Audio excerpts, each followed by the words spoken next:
I parked outside the station with my hands locked on the wheel, tasting metal at the back of my throat.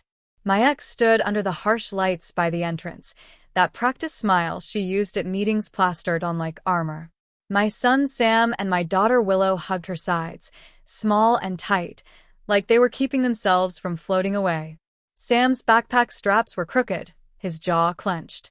Willow's eyes kept flicking over her shoulder, as if someone invisible might step out of the shadows at any moment. "Tell Daddy how great our week was," my ex said, voice sugary as she slid the kids into my truck. They didn't. Sam looked at the dashboard like it could answer for him. Willow leaned in and whispered so soft only I could hear, "Can we stay with you?" That whisper landed in my chest like a stone.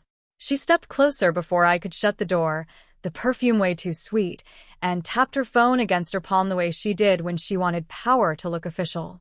"The judge wants a statement from you next week," she said, casual as a grocery list. "Say I'm stable. Say the kids are better with me." I didn't move. She swiped and showed me a string of screenshots, texts where I supposedly threatened her. They were crude fakes. The grammar was wrong. The timestamps didn't line up, but anyone who didn't know me might believe them. "I delete these," she murmured. "You help me. If you don't, I file a restraining order, and you'll never see them again." Sam watched us through the window, palms flat against the glass like he could hold the world in place. I slept badly that night, listening to the children breathe through the wall and counting shadows that were not there. In the morning, Willow pulled the blanket up to her chin and told me in a voice too old for 9 years, "She keeps someone in the basement." "Who?" I asked. "She says she's sick," Willow said. "She can't come upstairs. But I hear her walking." Sam hears her too. They both started shaking as they spoke about plates being carried downstairs, about the bleach smell, about a lock on the basement door, and a key that lived under their mother's pillow. I wanted to chalk it up to nightmares or a child's dramatized fear, until the day I knocked at their house and heard a dull thud inside like something heavy hitting the floor. Sam opened the door wide and grabbed my shirt the second I stepped into the house. The air smelled of industrial cleaner and something metallic beneath it. At the top of the basement stairs, Willow stood frozen, her face drained of color. "She's down there," she whispered. "Mom said don't look. Mom said she got hurt." Plastic sheeting lined the steps. My ex appeared behind us, smiles stretched too thin. "Everything's fine," she said, like she was reading from a script. "They had a great week." She didn't blink. That night, Sam told me in a voice that kept breaking, "Dad, someone's down there. Someone who doesn't move anymore." When she sat in family court wearing the same fragile act, her lawyer spun stories of progress and therapy and a woman rebuilding herself. She folded tissues to dab her eyes like a commercial. But then Sam rose from the children's area and walked to the judge's bench with something in his small hands. A folded square of plastic. "One for every day I didn't tell," he whispered. The courtroom went quiet, as if the air itself held its breath. He looked at me and said, voice barely there, "She told me if I told, you'd go to jail forever." "What would you tell us, Sam?" the judge asked gently. Willow squeezed Sam's hand, and he told them. "There's someone in our basement," he said. "Mom says she's sick, but she's dead. She keeps her there so nobody finds out." Everything moved after that like a film catching up to a frame it had skipped. Officers surged toward the exits. My ex screamed and lunged. Willow collapsed into a sob that shook her whole small body.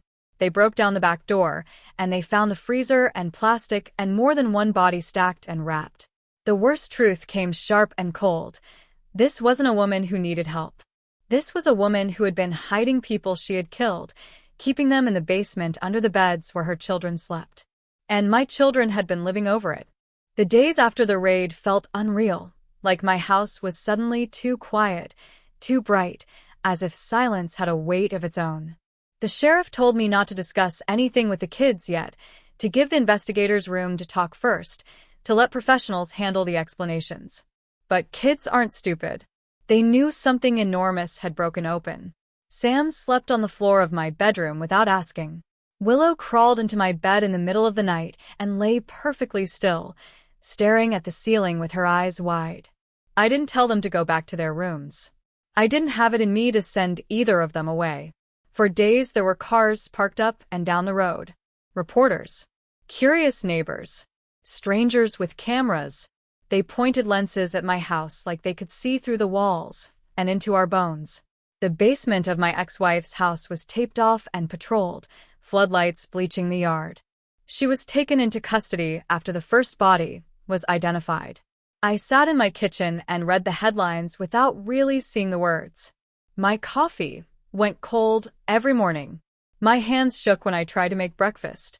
I told myself I needed to be steady for the kids, but I couldn't get my heart to beat normally, like it had forgotten the rhythm of a human pulse.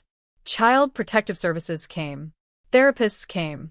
Detectives with calm voices and brown folders came. Everyone wanted answers and nobody actually had them. Everyone had a piece of the puzzle, but not the picture.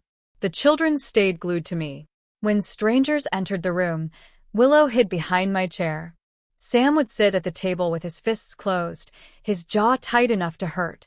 Their bodies spoke even when they refused to speak. The horror wasn't just what my ex had done. It was that none of us had known. Not the school. Not the neighbors. Not me. How does someone live that way with kids in the house and nobody sees? Every parent I passed in the grocery store looked at me like they were trying to figure out how something like that could happen without a signal, without smoke leaking from the edges. I didn't have a good answer. I didn't even have a bad answer. I just had a hollow feeling in my chest and two children who were suddenly older than they had any right to be. The first therapist told me not to push them about details. They'll tell you in their own time, she said. But I wasn't sure I wanted to hear any more. Every new fact was a cut. Every memory they shared made the world tilt further. Still, I listened. I sat across from them at the dinner table and waited. One evening, after everyone had gone, Willow finally spoke. I used to think she was sad, she said quietly. Mom. I thought she was sad all the time. Sam didn't look up from his plate. He just nodded, an almost imperceptible motion. What made you think that? I asked. Willow shrugged. She talked to someone every night, in the basement, and sometimes she cried. The air in the room seemed to shrink. I forced myself to breathe. Did you ever see who she talked to? No, Willow said. But she left food on the stairs and told us not to look. Sam finally raised his eyes. They were dark, older than 10 years should be. It wasn't just one person, he said. The fork slipped from my fingers and clattered against the plate. The room rang with the sound. What do you mean? I asked. Sam swallowed. Sometimes she was mad at them. Sometimes she was nice. Sometimes she laughed. He stared at me a moment, like he was checking whether I was strong enough to hear the rest. And sometimes, he whispered, there were new voices. My heart stuttered in my chest. The room spun for a second, and then settled. I reached across the table and held his hand. I didn't know what to say, so I said the only thing that felt true. You're safe now, I told them. But even as I said it, a part of me wondered if safety was a place we were ever going to find again, or if we had simply stepped out of one horror and into another kind of darkness, the kind where every shadow was a question. The detectives returned a week later, after the first wave of news stories started to cool. They sat at my kitchen table with paper cups of coffee, like they were afraid to touch anything in the house. The older one, a woman with lines around her eyes that suggested she had seen too much in her life already, opened a folder and spoke gently. We're not asking you to explain her, she said. We're just trying to understand how things looked from the outside. I didn't know where to start. From the outside, she had been a good mother. A woman who baked cupcakes for school parties, who smiled at parent-teacher conferences, who posted inspirational quotes online about resilience and healing. The detectives looked at me as if waiting for some missing clue, something that would make their work easier. But all I could tell them was that she had been unpredictable, brittle, easily wounded, and impossible to argue with. None of that led to what they found downstairs. The younger detective took notes. He barely met my eyes. When they left, Willow stood in the doorway holding a stuffed animal she hadn't touched in months. She didn't say anything. She didn't have to. The trial was scheduled for the end of summer. Time didn't move normally between spring And then, it dragged at night and evaporated in daylight. Sam and Willow were enrolled in therapy through the county. I met with social workers and lawyers. Each conversation felt like walking through fog. People used words like trauma, dissociation, resilience. They tried to offer paths forward. None of those words landed. What mattered was that my children were breathing and eating and waking up in clean rooms without locks on the doors. That became the measure of progress. At night, when the house went quiet, I sometimes heard footsteps upstairs. It took me weeks to realize they belonged to Sam, roaming the hallway because he didn't know where to put his body. He didn't tell me what he was looking for. Maybe he didn't know. I would meet him in the dark and guide him back to bed. He never complained. We would lie there staring at the ceiling, listening to the wind push against the windows. It felt like the house was learning how to be a home instead of a shelter. One Saturday afternoon, Willow followed me into the garage without saying a word. She sat on a step while I tried to organize tools that didn't need organizing. After a while she said, "When Mom was happy, she cooked too much food." I nodded. I remembered that. Bowls of pasta, trays of chicken, whole pies for nobody. She continued. She said she couldn't throw it away. It would make someone sad. Willow looked at her shoes. She took the food downstairs. I didn't interrupt her. I wanted her to finish. She raised her head and met my eyes. I think she was feeding ghosts. The sentence hit me so hard I had to sit down. Willow didn't cry. She just stated it like a fact she had lived with for years. That night, I dreamed of the basement stairs. Plastic crinkling under my feet. The air cold against my face. A door at the bottom breathing. When I woke, my shirt was damp with sweat. I walked the perimeter of the house, checking every lock twice. When I reached the window above the driveway, a car idled at the curb. A silver sedan. Headlights off. Someone inside watching the house. My breath stopped. For a moment, I thought she had been released, that somehow she had found her way back. But when I blinked, the car was gone, leaving nothing but darkness. I told myself I must have imagined it. Stress could turn anything into a threat. A few days later, I learned the case had attracted more attention than I realized. Not just journalists. Amateur investigators. People obsessed with true crime. They wrote to me through social media accounts I didn't know I had. Some offered sympathy. Some demanded details. A few asked for photos of the basement. I deleted every message. The world outside my door seemed hungry for a story I wished had never existed. One evening, after dinner, Sam sat across from me and asked, "Do you think she loved us?" The question hollowed me out. I wanted to tell him yes. I wanted to give him something to hold on to. But love that hides bodies in a basement isn't love. Whatever lived inside her didn't have a name I could say, without shaking. I reached for his hand, and he didn't pull away. "I think she loved the idea of you," I said carefully. "But she didn't know how to love people." He absorbed that quietly. Willow listened from the doorway. She didn't speak, but her shoulders relaxed a little, like that answer made sense. Summer crept closer. The trial drew near. I thought the worst was behind us. I thought the darkness had been boxed in by walls and evidence. But sometimes, late at night, the house felt like something was still waiting. Not her. Not the dead. Something else. Something like a question. The first court date arrived with humidity heavy enough to make the sky feel close. Reporters clustered outside the building like birds waiting for crumbs. I didn't look at them. I kept my hands on my kids' shoulders as we walked through metal detectors and long hallways that smelled like paper and disinfectant. Inside the courtroom, she sat at the defendant's table, wearing a cardigan I had seen her wear 100 times before. Soft blue. Innocent color. Her hair was pulled back, her posture perfect. She looked like the kind of woman who made cookies for school parties, not the woman they found in the basement with her. For a moment, my mind couldn't match the two versions. She lifted her eyes and found me.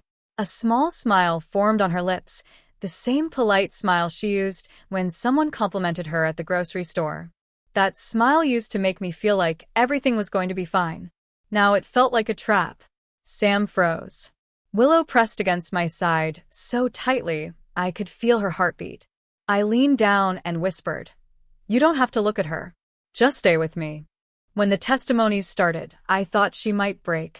She didn't.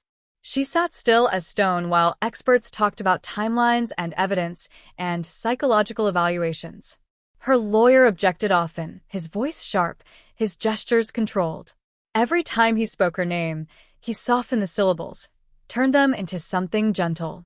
I watched the jurors try to understand a person they could not imagine. During recess, I took the kids outside for air. A woman approached us, middle-aged, hair pulled back, eyes wide. "I just want to say," she began, "nobody could have known." She looked at me like she needed permission to forgive herself for ever believing my ex was normal. "She fooled all of us," she said. I didn't answer. I wasn't sure she wanted an answer. Sometimes people speak just to hear themselves not be guilty. Willow tugged my sleeve. "Can we go home?" she asked. I nodded. Back inside, the prosecution called the first therapist who had seen the kids. She spoke carefully, focusing on fear and behavioral patterns without telling the jury more than they needed. Trauma had become a word we lived inside. The therapist described silence as defense, flinching as memory. The jurors listened. My ex stared at her hands, fingers folded neatly, like she was praying. The next witness was a neighbor. She cried as she talked about noticing nothing strange. She was friendly, the woman said. Reserved but friendly. Sometimes she brought over muffins. The whole room seemed to breathe in and not breathe out. Someone passed tissues down the aisle. The neighbor kept apologizing, as though being fooled was a crime. When she finished, she sat down trembling. Then the judge called Sam. His feet barely touched the floor as he walked to the stand. Willow held her stuffed animal so tightly the fur bunched between her fingers. Sam sat, his spine straight. The room waited. The air felt like a held note. The judge spoke gently. "Sam, you can tell us only what you feel comfortable saying." Sam nodded. His voice was quiet but clear. "I thought the basement was a secret," he said. "Mom told us it was private. She said nobody should ever go down there. She said it was dangerous." My ex stared at him without blinking. Sam continued. "At night I heard her talking. She thought we were asleep. She said names. I don't know them. Sometimes I thought she was talking to herself. Sometimes I thought there was someone else." A juror pressed a hand to her mouth. The judge asked if he ever went downstairs. Sam shook his head. "No," he said. "But I used to stand at the top of the stairs and listen." "What did you hear?" the prosecutor asked softly. Sam hesitated. The whole room seemed to lean closer. "I heard crying," he said. "And I heard her say, 'Don't make me do this again.'" A murmur moved through the room. My ex didn't flinch. She only lowered her eyes like someone had scolded her for a small mistake. I wanted to stand, to go to Sam, to tell him he didn't have to say anything else. But he kept talking. "Sometimes," he whispered, "I heard footsteps. Sometimes I heard nothing at all. That was worse." When he was done, the judge thanked him and said he was brave. Sam walked back to us and sat between me and Willow. His face was pale. He stared at the floor. I wrapped my arm around both of them and felt their bodies lean into mine. The trial continued, but the room felt different after Sam's testimony, as if a weight had been named. There were more witnesses. More questions. More objections. It all blurred. Only one thing remained sharp. Every time the door opened or someone raised their voice, Willow flinched. Her body always knew danger before her mind could explain it. When court adjourned for the day, we walked through the parking lot. The late sun made long shadows on the asphalt. A woman I didn't recognize approached me, breathless. "I'm sorry," she said. "I used to babysit for her. Years ago. Before you were together." She swallowed hard. I remember something. Something I should have paid attention to. I waited. She looked at the courthouse behind me, then back at me. "She always locked the basement," the woman whispered. "Even back then. I didn't know what to do with that information. It sat in my stomach like a stone." When we got home, the kids went to their rooms without being asked. The house seemed exhausted, like even the walls needed rest. I stood in the driveway as the sky went from blue to bruised purple. For a moment I thought I saw that same silver sedan at the end of the street, engine idling. When I blinked, it was gone. I told myself we were safe. I had to, but safety felt like a word made of smoke. Summer break began, and the house became both sanctuary and cage. The kids didn't want to go anywhere. They wanted to stay close, as though distance itself were dangerous. I didn't push them. We spent long days on the back porch watching birds dart through the trees, trying to relearn how to be ordinary. Sometimes the breeze smelled like cut grass. Sometimes it carried a memory I didn't want. At night, when the heat faded, we played quiet card games at the kitchen table. Sam rarely smiled, but when he did, it came and went like a flicker of light. One morning, I woke to the sound of someone knocking on the door. A gentle, polite knock. I opened it to find a man in a suit holding a folder. His badge identified him as part of the district attorney's office. "I'm not here for the kids," he said before I could ask. "I'm here to speak with you." He stepped inside and sat at the kitchen table. "We're preparing for sentencing," he explained. "There's a psychological history we're still piecing together. Anything you can tell us about her early behavior might help." I poured him coffee, though I didn't remember doing it.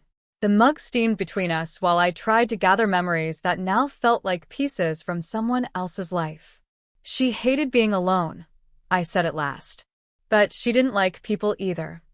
He nodded and wrote something down.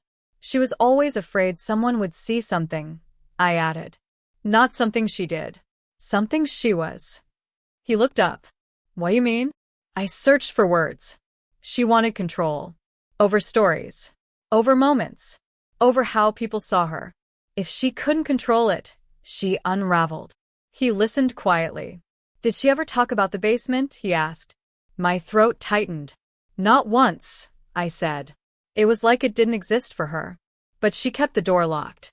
Always. Before he left, he said, "The more we learn, the more it looks like she didn't start with violence. It built over time. Slow." I stared at him. "How slow?" He lifted a shoulder. "Years. Maybe decades. That's the thing about people like her. They don't explode. They drip." After he left, I sat alone at the table long after the coffee cooled. Outside, Willow was chalking on the driveway. Flowers. Stars. A staircase leading down into the ground. When she saw me watching, she waved. The chalk dust on her hands looked like frost. Later that week, I drove the kids to their weekly therapy appointment. On the way back, Sam asked if we could take a different road. "The other way," he said. "I don't like passing by Mom's house." I changed lanes without a word. The house stood behind police tape, windows covered, a dark shape that made the street bend around it. We avoided it, but the absence of seeing it didn't erase it. Sometimes I could feel it behind me like a memory with weight. One evening, the phone rang. I almost didn't answer. When I did, a woman's voice said, "I'm the therapist who's been working with Willow." My heartbeat spiked.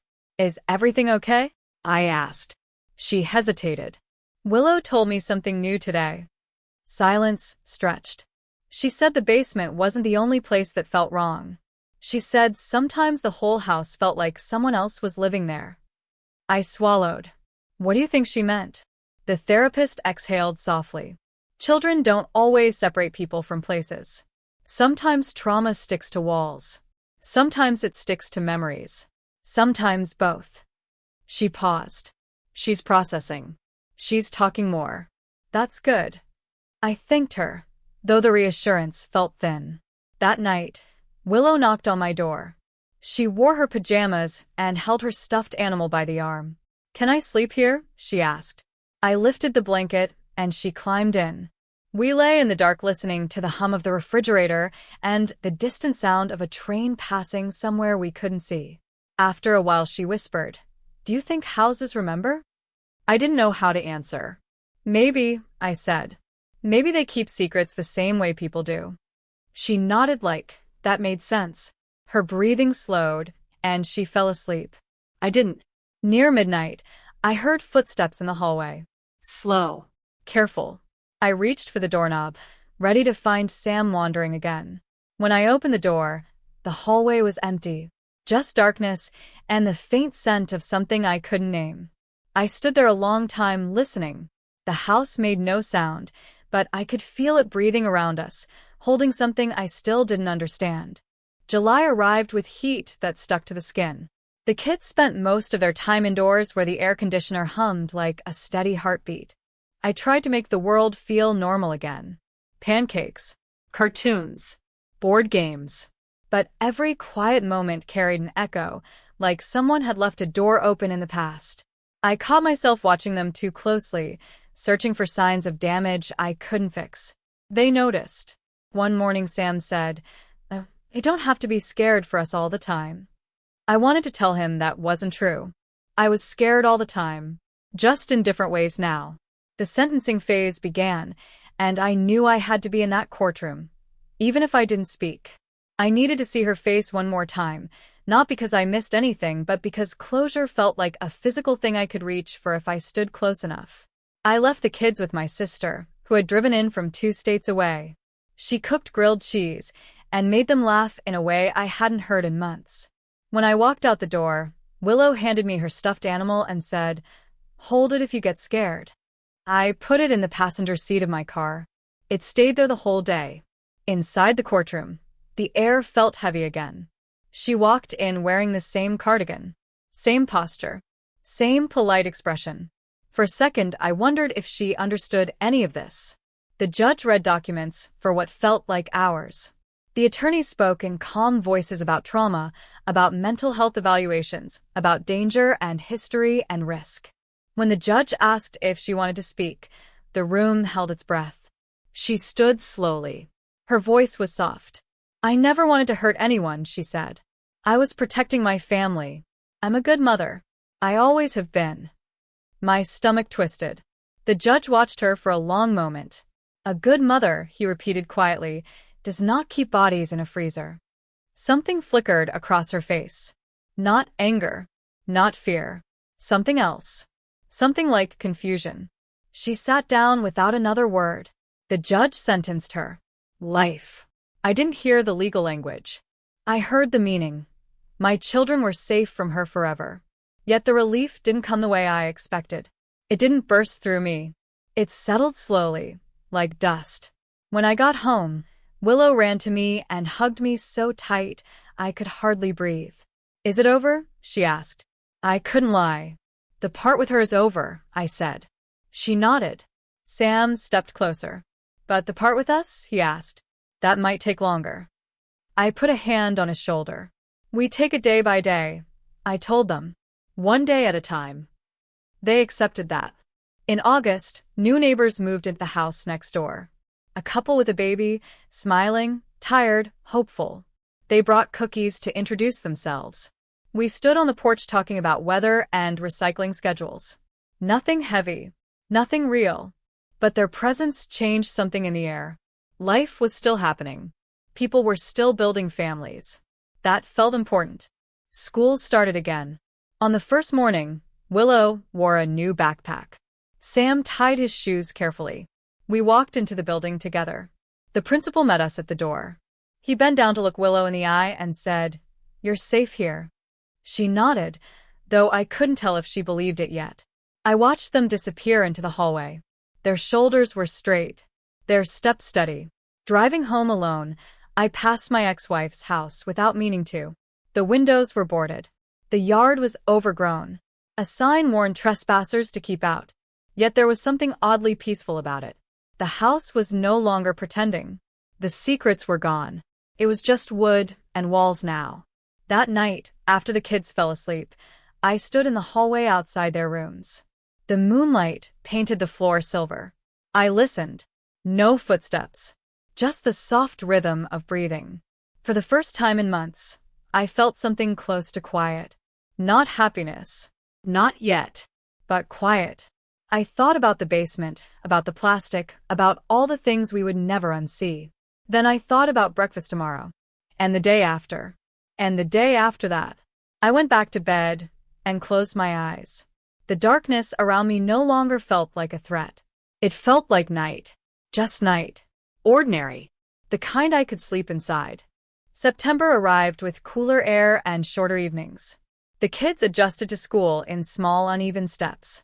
Some mornings Willow clung to me at drop-off, her fingers digging into my shirt. Other days she walked in with her head high, like she was daring the world to scare her again. Sam didn't talk much about the trial anymore. He kept his thoughts folded inside him, neat and tight. But sometimes, when he came home, he sat at the kitchen table and drew. Not monsters. Not basements. Just trees and rivers and things that didn't look like fear.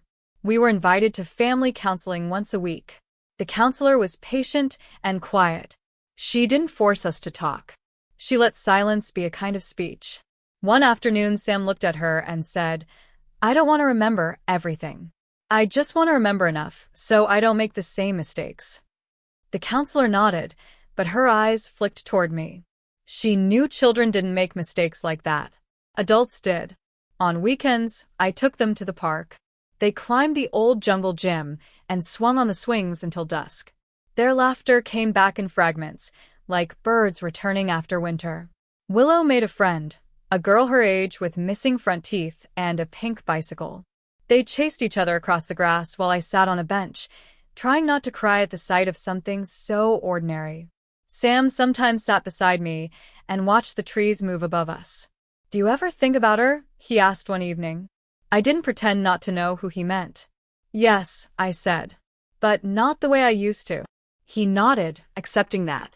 "She was two people," he said. "One we saw. One we didn't." I didn't correct him. He was right. Halloween approached. The kids wanted costumes. For a moment, I felt panic rise in my chest, remembering masks and secrets and things hidden in basements. But that wasn't this. They weren't hiding. They were dressing up to be seen. Willow chose to be a vampire. Sam wanted to be an astronaut. The night of trick-or-treating, we walked the neighborhood under a cool moon.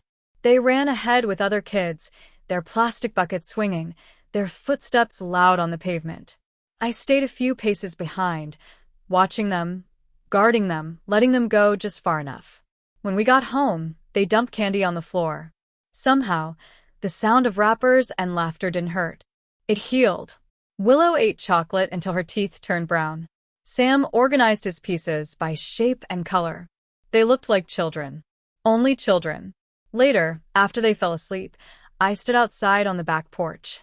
The trees whispered in the wind. The world was quiet. For the first time, I didn't feel like something was waiting in the shadows. I looked toward the house next door. Lights were on. Someone was cooking. A baby cried, then laughed. Life went on. Months passed. Winter came, soft and slow. The trial faded from headlines. The world found new tragedies to feed on.